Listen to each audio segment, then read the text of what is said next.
जय गुरु जी। शुक्राना गुरु जी। अनंतम अनंतम शुक्राना, पल पल का शुक्राना, हर पल का शुक्राना, श्वास श्वास शुक्राना, सिमरन सिमरन शुक्राना। गुरु जी के श्री चरणों में उनकी बेटी विभा का प्रणाम और सभी साथ संगत जी को जय गुरु जी। ओम नमः शिवाय। शिव जी सदा सहाय। ओम नमः शिवाय। गुरु जी सदा सहाय। गुरु जी के श्री चरणों में उनके साथ संगत जी के लिए यही अरदास, आप सब हंसते रहिए, बसते रहिए, खुश रहिए, निहाल रहिए, तंदुरुस्त रहिए, चढ़ती कला विच रहिए, गुरु जी के साथ पॉजिटिविटी में रहिए और आपके अंदर के सभी पांचों प्रवृत्ताएं खत्म हो, आप गुरु जी के पूर्ण रूप से समर्पित संगत बने।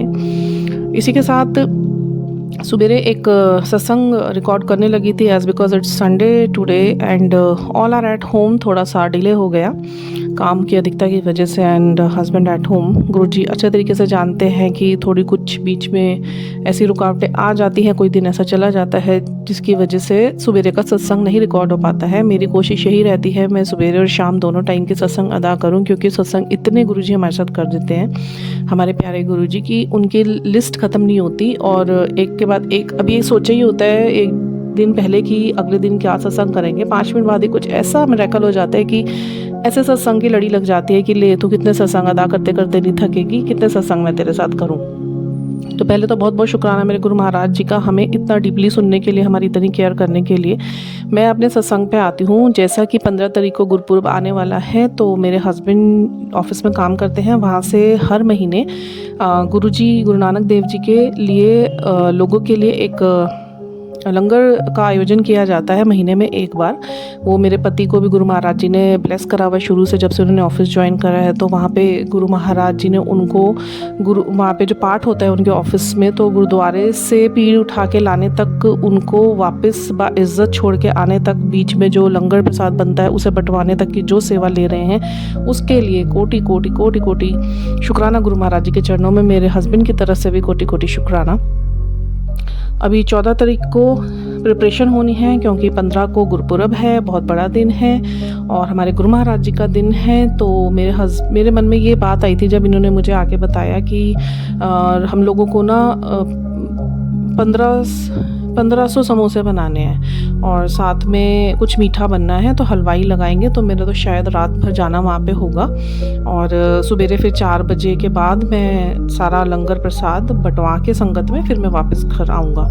तो मेरे मन में एक ऐसे ही विचार आया, क्योंकि मुझे भी सेवा का भाव बहुत है, मुझे लगता है गुरुजी मुझसे कोई सेवा ले ले।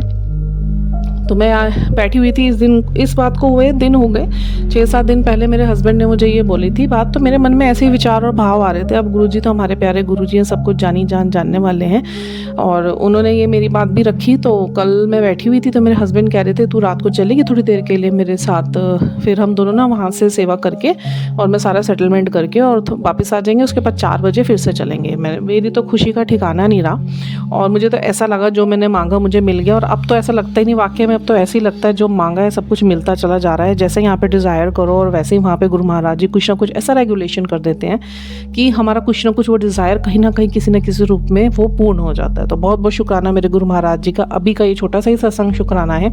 इसी के साथ मैं आगे भी अपने लिस्ट ऑफ शुक्रानाज रिकॉर्ड करके रख रही हूँ, ताकि टाइम लगता है उसके बाद थोड़ा सा एक एक करके अदायगी करती रहूँगी, ताकि मेरे से मिस ना हो जाए। मैं नहीं ये सेवा मिस करना चाहती जो गुरु महाराज जी हमसे ले रहे हैं।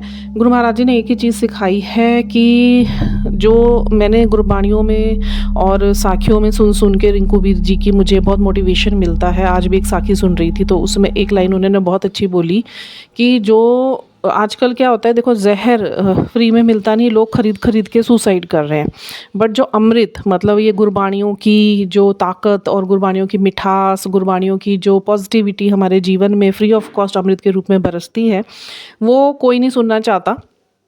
सत्संग में बैठे लोग भी बीच में से उठ के चले जाते हैं पीठ दिखा के गुरु महाराज जी को।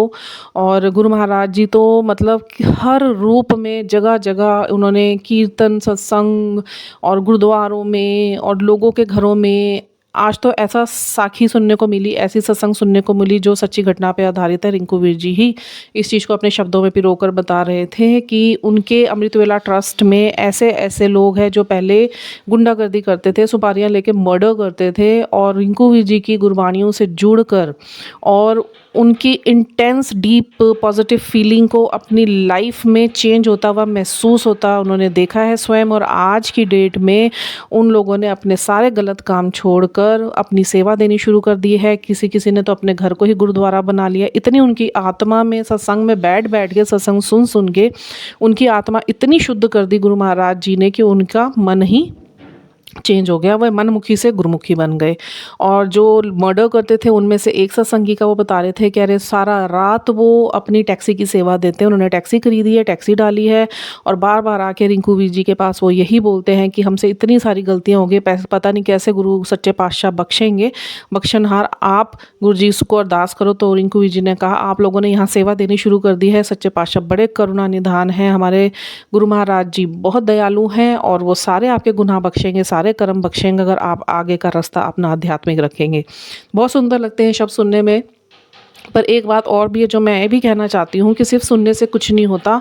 गुरुदेव जी कहते हैं कि आप भी जब सत्संग में आए या कहीं भी आप कुछ अच्छा सत्संग सुनते हैं, अमृत सत्संग सुनते हैं, तो सिर्फ सुनने के लिए नहीं होता, अपने जीवन में उसे लागू भी कीजिए। जो मनुष्य अपने जीवन में इन सत्संगों को लागू करता है वो इस लोक परलोक में अपनी 84 लाख योनियों के फेर से छूट जाता है और आगे का उसका रास्ता अपने ईश्वर तक पहुंचने का बिल्कुल प्रशस्त होता है। कोई हर्डल नहीं, कोई ऑब्स्टेकल नहीं, कोई बंधन नहीं, कोई बाधा नहीं।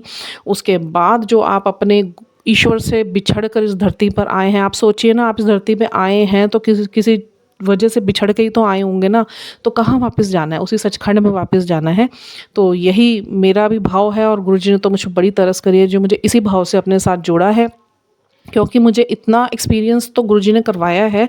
उनकी मर्ज़ी के बगैर ना आपका सिमरन में मन लगेगा, उनकी मर्ज़ी के बगैर आपका जीवन में आपको सत्संग सुनने को नहीं मिलेंगे, उनकी मर्ज़ी के बगैर आप सत्संग अदायगी कर नहीं पाओगे। वो भाव देखते हैं पहले, अपने हमारे हृदय के अंदर बैठे हुए हैं और उनकी नज़र हमारी हर गतिविधि पे होती है। चाहे आप सोच रहे हो, चाहे आप बोल रहे हो, चाहे आप किसी के साथ बैठे हो, चाहे आप कहीं गए हो, चाहे आप किसी समारोह में हो, चाहे आप सोशल मीडिया पे हो, चाहे आप अकेले बैठे हो, उनकी नज़र पल प्रतिपल हर गतिविधि पर होती है।